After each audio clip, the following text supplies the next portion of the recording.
Hello, good morning class. Now today start the again uh, topic as a central dogma.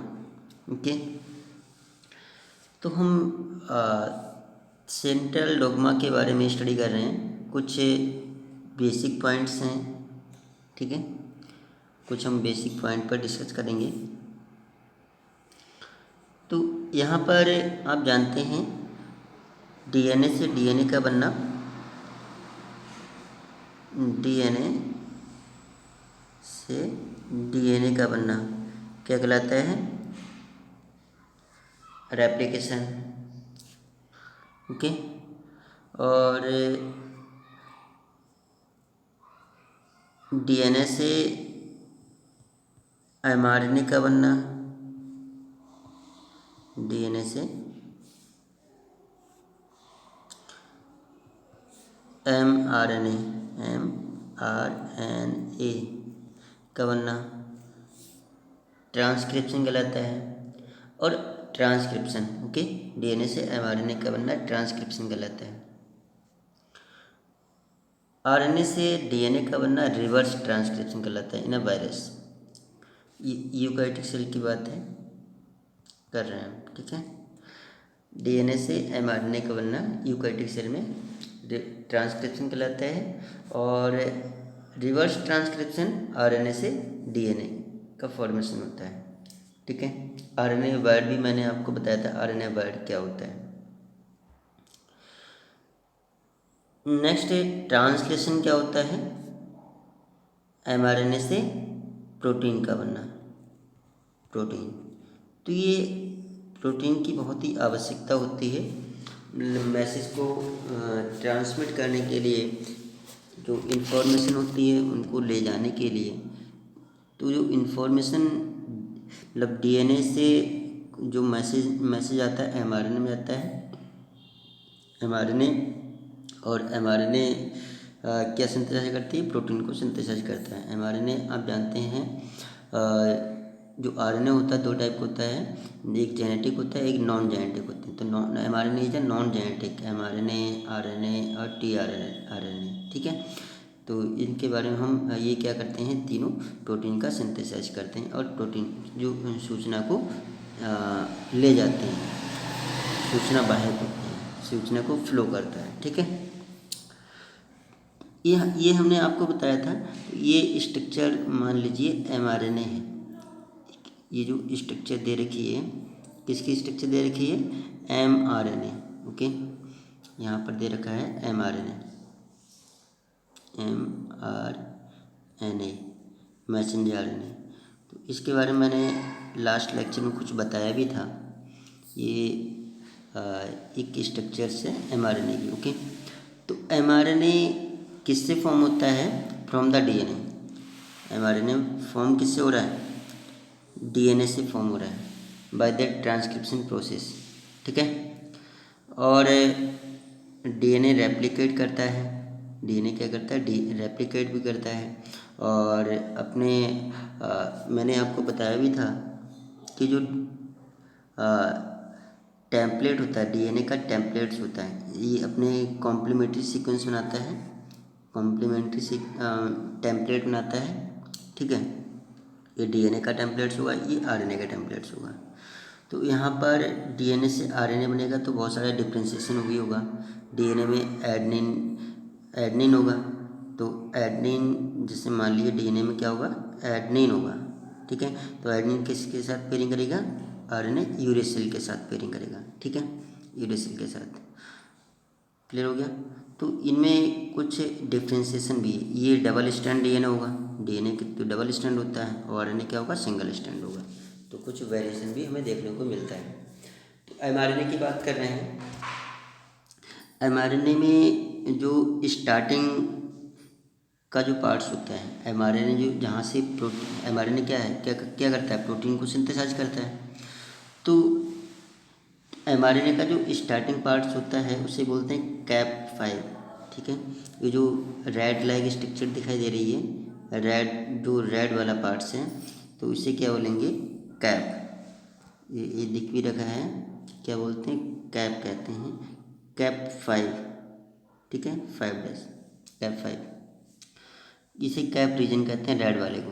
तो हम किसकी बात कर रहे हैं, eukaryotic cell and eukaryotic mRNA, eukaryotic organisms में mRNA has several specific region. तो इसमें बहुत सारे रीजन होंगे, ठीक है, यूकैरियोटिक mRNA में बहुत सारे रीजन होंगे इसके बारे में। और mRNA किससे बनता है, transcription process from the DNA से mRNA का। तो mRNA के बारे में स्टडी करेंगे, ठीक है, mRNA क्या होता है। स्टार्टिंग की जो red like structure cap region कहलाता है, और इसमें 5 मिथाइलेटेड रीजन होते हैं, 5 मिथाइलेटेड रीजन। तो M7 डिनोट किससे करते हैं, M7G, 5 मिथाइलेटेड रीजन, इसे बोलते हैं M7G। तो 7 मिथाइल गुआनिसिन, इसे बोलते हैं 7 मिथाइल गुआनिसिन। तो M7 हो गया, 7 मिथाइल हो गया, G क्या हो गया, गुआनिसिन हो गया। एट 5 डैश एंड, जो 5 डैश की जो एंड होती है, जो एंडिंग स्टेज होती है, कैप की जो एंडिंग स्टेज होती है, तो इनमें इसमें M7G होता है, 7 मिथाइल गुआनिसिन होता है, ठीक है। तो ये भी ध्यान रखना, कौन सा अमीनो एसिड होगा, गुआनिसिन अमीनो एसिड होगा, मिथाइल गुआनिसिन अमीनो एसिड होगा, ठीक है। उसके बाद मतलब कैप के बाद मतलब ये नॉन कोडिंग रीजन आता है। कैप के बाद क्या आता है, नॉन कोडिंग रीजन, जो हम आगे बात करेंगे, नॉन कोडिंग रीजन। तो यहाँ पर मान लीजिए इस टाइप से, ये क्या है, mRNA, ठीक है, ये mRNA है, mRNA क्लियर हो गया। तो mRNA में जो स्टार्टिंग पॉइंट्स होता है, ये हमने मान लिया कैप है, ये क्या है, कैप है, क्लियर हो गया, cap region, cap 5 dash starting region. और उसके बाद आता है इसके जो सेकंड पार्ट हुआ, इसका जो सेकंड पार्ट्स हुआ, इसे क्या बोलते हैं, नॉन कोडिंग रीजन। इसका जो यहाँ से हमने मान लिया, यहाँ से इतना जो रीजन मान लिया नॉन कोडिंग रीजन, ये है NCR फर्स्ट, ये NCR फर्स्ट, इसे बोलते हैं नॉन कोडिंग रीजन, क्लियर हो गया, NCR फर्स्ट रीजन। इसके बाद आता है कोडिंग रीजन। तो यहाँ से हमने, यहाँ से ये जो पार्ट्स में मान ली, यहाँ से इतना हमने मान लिया, इतना हमने क्या मान लिया, कोडिंग रीजन, कोडिंग रीजन। और ये जो पार्ट होगा कोडिंग रीजन का होगा, ये वाला पार्ट कोडिंग रीजन होगा, ये हमने कोडिंग रीजन मान लिया, ठीक है। और यहाँ से ये फिर से दोबारा से इतना यहाँ तक हमने मान लिया नॉन कोडिंग रीजन सेकंड, ये क्या है, NCR second, non coding reason second, clear हो गया। उसके बाद जो टैल कहलाती है, जो एंडिंग पार्ट कहलाता है, जो एंडिंग पार्ट कहलाएगा mRNA का, ये टैल मान लो, टैल रीजन कहलाएगा, ठीक है। तो कई एक रीजन होते हैं mRNA में। तो सबसे पहले हम कैप रीजन समझेंगे, NCR फर्स्ट कहेंगे, कोडिंग रीजन कहलाएंगे, NCR सेकंड कहलाएगा, और टैल वाला पार्ट्स कहलाएगा, mRNA का टैल पार्ट्स कहलाएगा। इसके बारे में हम समझेंगे। mRNA में कई एक region, coding cap region, non coding first region, coding region, non coding second region, और टैल ए रीजन, ठीक है। पॉली टैल बोलते हैं पॉली ए रीजन। ये पॉली ए रीजन क्या होता है उसके बारे में समझाएंगे। अब यहाँ पर सबसे पहले ये समझेंगे, इतना क्लियर समझेंगे कि अभी हमने क्या स्टडी किया, 5 कैप 5 जो स्टार्टिंग पार्ट्स होता है mRNA का, जो मतलब टिप वाला पार्ट्स होता है, बिल्कुल स्टार्टर जो पॉइंट्स होता है उसे कैप 5 रीजन कह जाते हैं। और ये किससे बना होता है, ये ध्यान रखना, mRNA का जो स्टार्टर पॉइंट्स होता है, टिप वाला पॉइंट्स होता है, वो किससे बना होता है, 7 मिथाइल गोनासिन से फॉर्म होता है। 7 मिथाइल गोनासिन, इसे कैप 5 डैश से डिनोट करते हैं, ठीक है। और second region NCR non coding region first कहते हैं, NCR non coding region first. Clear हो गया। तो इसमें कौन सा हुआ, कैप के बाद जस्ट नॉन, इसमें यहाँ पर कोई भी प्रोटीन को सिंथेसाइज नहीं होगी, यहाँ पर कोई भी कोडॉन्स नहीं होंगे। कोडॉन आप जानते हैं ट्रिपलेट होते हैं, कोडॉन क्या होते हैं, ट्रिपलेट होते हैं।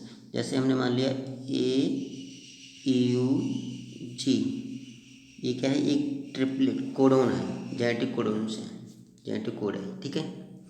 और एक जेनेटिक कोड मैंने आपको बताया था, एक जेनेटिक कोड एक अमीनो एसिड को रिप्रेजेंट करेगा। क्लियर हो गया।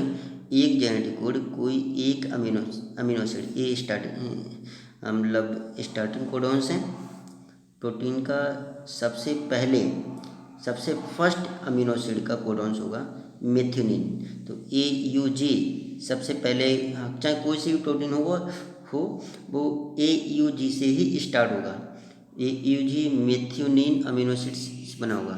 AUG का कोड कौन सा है, किस अमीनो एसिड रिप्रेजेंट करेगा, मेथियोनिन अमीनो एसिड को रिप्रेजेंट करेगा, ठीक है। तो कोई से भी प्रोटीन होगा तो मेथियोनिन अमीनो एसिड से ही बनेगा। स्टार्टिंग अमीनो एसिड, वैसे तो अमीनो एसिड बहुत सारे होंगे, तो स्टार्टिंग जो अमीनो एसिड होगा, पहला जो अमीनो एसिड होगा वो कौन सा होगा, मेथियोनिन अमीनो एसिड होगा, ठीक है। तो यहाँ पर NCR जो रीजन होगा, नॉन कोडिंग रीजन होगा, उसमें कोई सा भी अमीनो एसिड नहीं होगा। इस रीजन में कोई सा भी कोडॉन जेनेटिक कोड नहीं होगा, कोई सा भी अमीनो एसिड नहीं होगा, यहाँ पर प्रोटीन का सिंथेसाइज नहीं होगा, क्योंकि कोडॉन ही नहीं होंगे, तो इसलिए प्रोटीन का सिंथेसाइज भी नहीं होगा, इसीलिए इसे बोलते हैं नॉन कोडिंग रीजन। और इस वाले पार्ट्स में क्या बोलते हैं, मेडअप ऑफ 10 से 100 न्यूक्लियोटाइड्स होंगे। क्लियर हो गया, मतलब इसमें 10 से 100 न्यूक्लियोटाइड्स होंगे नॉन कोडिंग रीजन में, नॉन कोडिंग रीजन फर्स्ट में। Rich in A and U nitrogen base, तो इसमें A से U नाइट्रोजन बेस होंगे, क्योंकि यूरेसिल होगा, mRNA है तो RNA है, तो क्या होगा, यूरेसिल होगा। एडेनिन जगह क्या होगा, थायमिन नहीं होगा, क्या होगा, यूरेसिल होगा, नाइट्रोजन बेस होगा। कोडिंग रीजन, अच्छा कोडिंग रीजन मैंने आपका सेकंड बताया था, ये NCR फर्स्ट के बाद क्या होगा, कोडिंग रीजन सेकंड होगा। तो इसमें कोडिंग रीजन का सबसे पहला जो फर्स्ट कोडॉन्स होगा, जनरली इट हैज 1500 न्यूक्लियोटाइड, इसमें अबाउट कितने होंगे, 1500 न्यूक्लियोटाइड्स होंगे, ठीक है। और always being with codons AUG, तो जो AUG कोडॉन्स होगा, ये वाला जो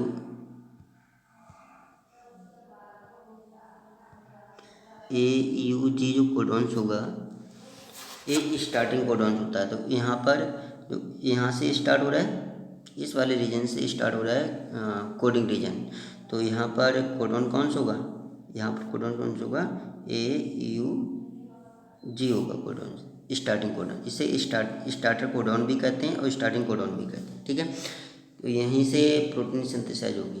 प्रोटीन किससे बनती है, अमीनो एसिड से ही बनती है। तो अमीनो एसिड सबसे पहला अमीनो एसिड होगा AUG, तो AUG किस अमीनो एसिड को रिप्रेजेंट करेगा, मेथियोनिन अमीनो एसिड को रिप्रेजेंट करता है। ध्यान रखना, AUG जो कोडॉन्स होता है वो मेथियोनिन अमीनो एसिड को रिप्रेजेंट करेगा।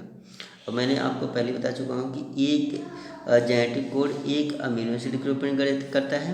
एक जेनेटिक कोड में 3 नाइट्रोजन बेस होंगे और 3 न्यूक्लियोटाइड होते हैं। एक जेनेटिक कोड में कितने न्यूक्लियोटाइड्स होते हैं, 3 न्यूक्लियोटाइड्स होते हैं। एक जेनेटिक कोड में कितने नाइट्रोजन बेस होंगे, 3 नाइट्रोजन बेस होते हैं।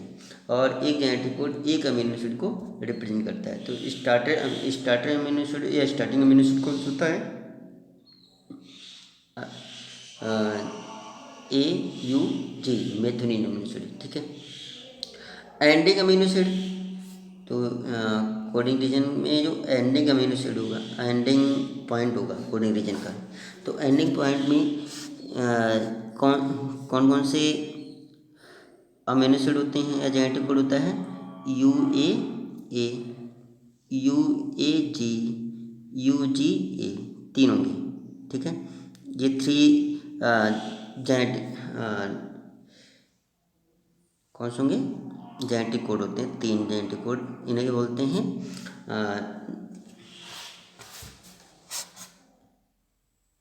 एंडिंग अमीनो एसिड या एंडिंग जेनेटिक कोड। ठीक है, टर्मिनेटिंग जेनेटिक कोड, तो ये स्टॉपिंग कोडॉन्स भी कहते हैं, टर्मिनेटिंग जेनेटिक कोड भी कहते हैं। ठीक है, तो ये टर्मिनेट कर देते हैं, एंड कर देते हैं, प्रोटीन सिंथेसिस को एंड कर देते हैं।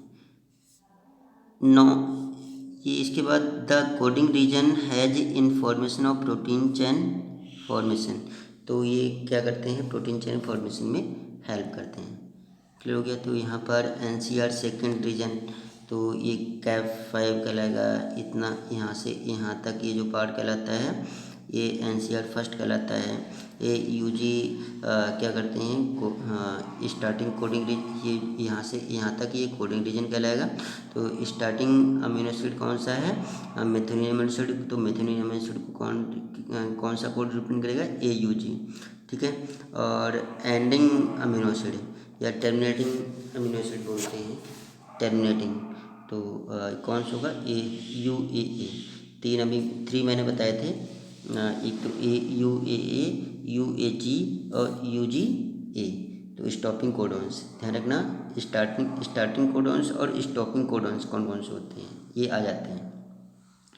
NCR सेकेंड रीजन, और उसके बाद आता है टेल आता है। ठीक है, टेल आता है। तो NCR सेकेंड रीजन में मेडअप ऑफ 50 से 150 न्यूक्लियोटाइड्स होते हैं। ध्यान रखना, जो सेकेंड रीजन होता है NCR, non coding reason second है, तो इसमें भी कोई भी अमीनो एसिड, इस कोडिंग रीजन में कोई भी अमीनो एसिड नहीं होगा। और इसमें न्यूक्लियोटाइड्स कितने होते हैं? 50 से 150 न्यूक्लियोटाइड्स होते हैं। टेल ऑफ mRNA, अब ये उसके बाद लास्ट NCR सेकेंड के बाद जो टेल कहलाती है mRNA की, टेल।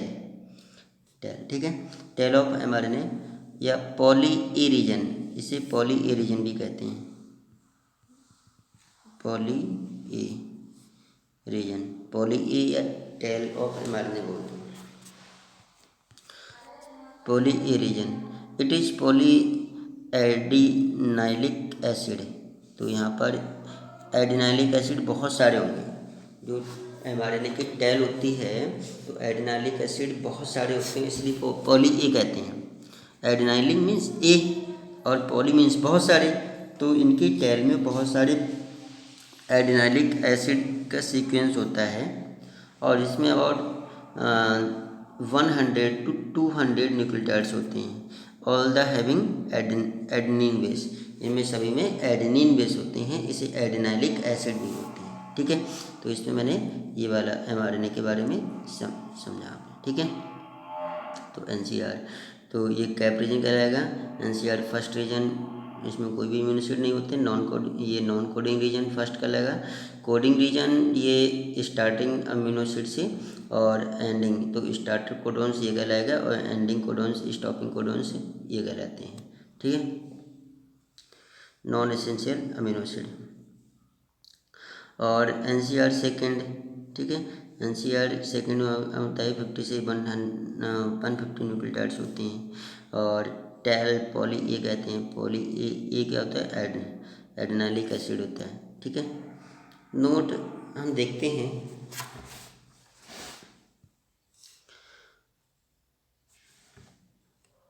इसमें इन 1993 शार्प रॉबर्ट्स, दो साइंटिस्ट थे, मतलब Sharp Roberts discovered that the eukaryotic gene, तो eukaryotic gene are not, they have information of segments, इनमें जो इन्फॉर्मेशन होती है वो कैसी होती है? सेगमेंट्स में होती है।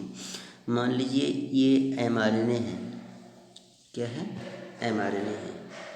ओके, तो mRNA क्या करता है, प्रोटीन को सिंथेसाइज करता है। इनमें जो इन्फॉर्मेशन होती है, जीन क्या करता है, जीन ही इन्फॉर्मेशन को स्टोर करता है। तो जो जीन होते हैं वो एक लीनियर फॉर्म में नहीं होते हैं, कैसे होते हैं, जगह जगह पर ब्रेक होते हैं, ठीक है।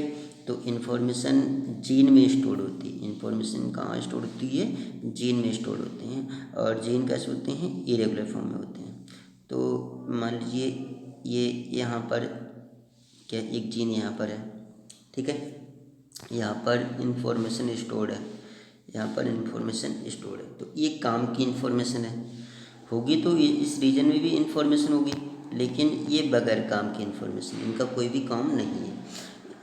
इसमें जो इन्फॉर्मेशन होगी ये क्या करेगा, प्रोटीन को सिंथेसाइज करेगा, ये प्रोटीन को सिंथेसाइज नहीं करेगा।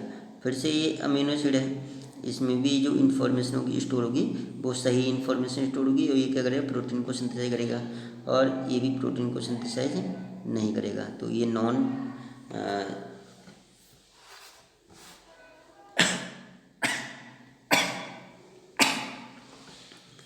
सॉरी, यहाँ पर ये यहाँ पर कोई भी इन्फॉर्मेशन नहीं होगी, इन्फॉर्मेशन मिलेगी बगैर काम की होगी, तो इसीलिए यहाँ पर प्रोटीन को सिंथेसाइज नहीं होगा। फिर से अगेन प्रोटीन, तो जो जो प्रोटीन को सिंथेसाइज करेगा, जो इन्फॉर्मेशन काम की होगी, तो उसे क्या बोलते हैं, एक्सॉन कहते हैं। क्या बोलते हैं, एक्सॉन कहते हैं, और इसको इंट्रॉन कहते हैं, ठीक है। तो इस टाइप से ये जो वाला पार्ट्स होता है ये एक्सॉन कहलाता है, ये भी एक्सॉन है। तो बीच में क्या है, इंट्रॉन है, ये भी इंट्रॉन होगा, ये एक्सॉन होगा। तो जो पार्ट से इंफॉर्मेशन को स्टोर करता है वो क्या कहलाता है, एक्सॉन कहलाता है। समझ गए।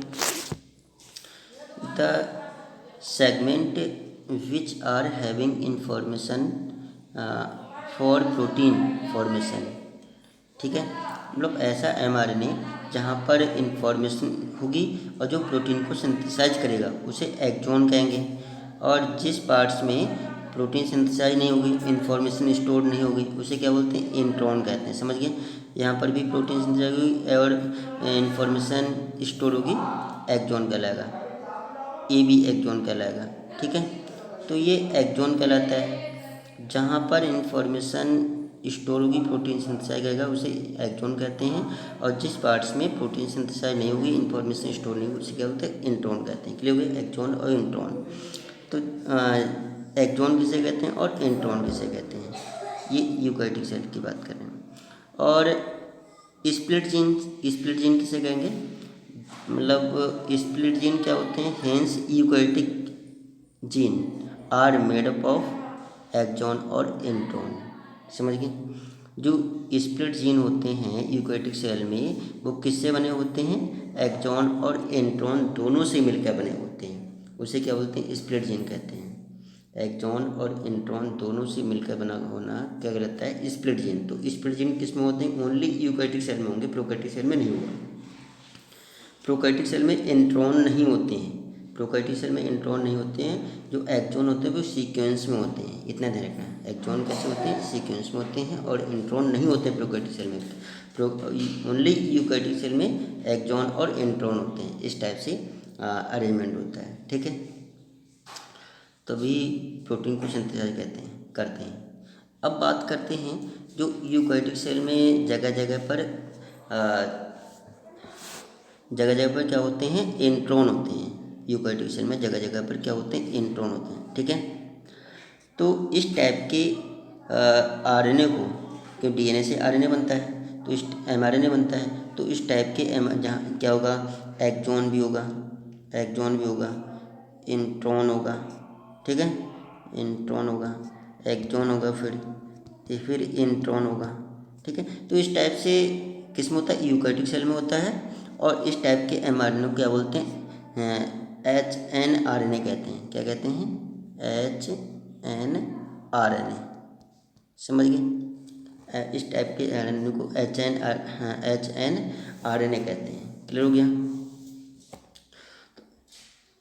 और यहाँ पर इसको क्या बोलेंगे, एचएनआरएनए, यहाँ पर दे रखा है HNRNA क्या होता है, तो HNRNA किसे कहेंगे, जिसमें एक्सॉन भी होगा और इंट्रॉन भी होगा। अब क्या करेंगे, इंट्रॉन पार्ट्स को रिमूव करना, जो जिसमें प्रोटीन सिंथेसाइज नहीं होगी, जिस पार्ट्स में DNA के प्रोटीन सिंथेसाइज नहीं होगी, इंफॉर्मेशन स्टोर नहीं होगी, तो इसको हम रिमूव कर देंगे, हटा देंगे। तो इंट्रॉन वाले पार्ट्स को हटा देंगे, हटाना पड़ेगा, तो केवल एक्सॉन ही एक्सॉन रह जाएगा। तो हमने यहाँ पर जो इंट्रॉन वाला पार्ट्स है उसको हटा दिया, ये इंट्रॉन पार्ट्स है उसको हटा दिया, तो क्या रह जाएगा, एक एक्सॉन ही एक्सॉन रह जाएंगे सभी। mRNA में क्या रह जाएंगे, एक्सॉन ही एक्सॉन रह जाएंगे। तो इस टाइप तब क्या बनेगा, mRNA बनेगा। क्या बनेगा, mRNA फॉर्म हो जाएगा। और इंट्रॉन को रिमूव करने की प्रोसेस, जैसे ये इंट्रॉन है, ये इंट्रॉन है, ये इंट्रॉन है, तो इंट्रॉन को रिमूव कर देंगे। इंट्रॉन को रिमूव कर दिया, इस इंट्रॉन को रिमूव कर दिया, तो इसे क्या बोलते हैं, RNA स्प्लाइसिंग। क्या कहते हैं, RNA स्प्लाइसिंग। ये आता है इस बढ़िया स्प्लाइसिंग, RNA स्प्लाइसिंग। स्प्लाइसिंग क्या कहता है, मतलब HNRNA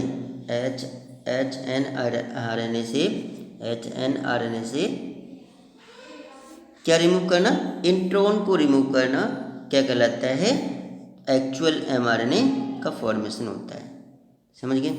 तो एक्चुअल जो mRNA होता है, एक्चुअल mRNA कब बनता है, मतलब इंट्रॉन को रिमूव करना, और इंट्रॉन को रिमूव करने की प्रोसेस को ही RNA स्प्लाइसिंग कहते हैं। तो RNA स्प्लाइसिंग क्या हुआ, ये भी आप समझ गए, मतलब as a result actual mRNA is formed.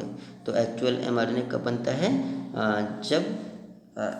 जब which is shorter than HNRNA से इंट्रॉन को रिमूव करने की प्रोसेस को ही जीन स्प्लाइसिंग कहते हैं, और तभी एक्चुअल mRNA का फॉर्मेशन होता है। और इसमें इनको जो ब्रेक होते हैं, जो इंट्रॉन जो ब्रेक काटेंगे तभी तो रिमूव होगा। तो इसमें एंजाइम राइबोजाइम एंजाइम का यूज होता है, राइबोजाइम एंजाइम का यूज होता है RNA स्प्लाइसिंग में। तो इंट्रॉन को रिमूव करने के लिए राइबोजाइम एंजाइम की आवश्यकता होती है। ठीक है, तो आज हमने mRNA के बारे में पढ़ा, मतलब कैप रीजन के बारे में पढ़ा, नॉन कोडिंग रीजन के बारे में पढ़ा, कोडिंग रीजन के बारे में पढ़ा, स्टार्टिंग कोडॉन कौन से होते हैं, टर्मिनेटिंग कोडॉन कौन से होते हैं, या एंडिंग कोडॉन कौन कौन से होते हैं। ठीक है, या स्टॉपिंग कोडॉन पूछ लेते हैं, और cap region non coding sequence के बारे में पढ़ा। ठीक है, जीन स्प्लाइसिंग क्या होता है, RNA स्प्लाइसिंग क्या होता है, एक्सॉन इंट्रॉन के बारे में पढ़ा। ठीक है, तो ओके, थैंक्स स्टूडेंट्स।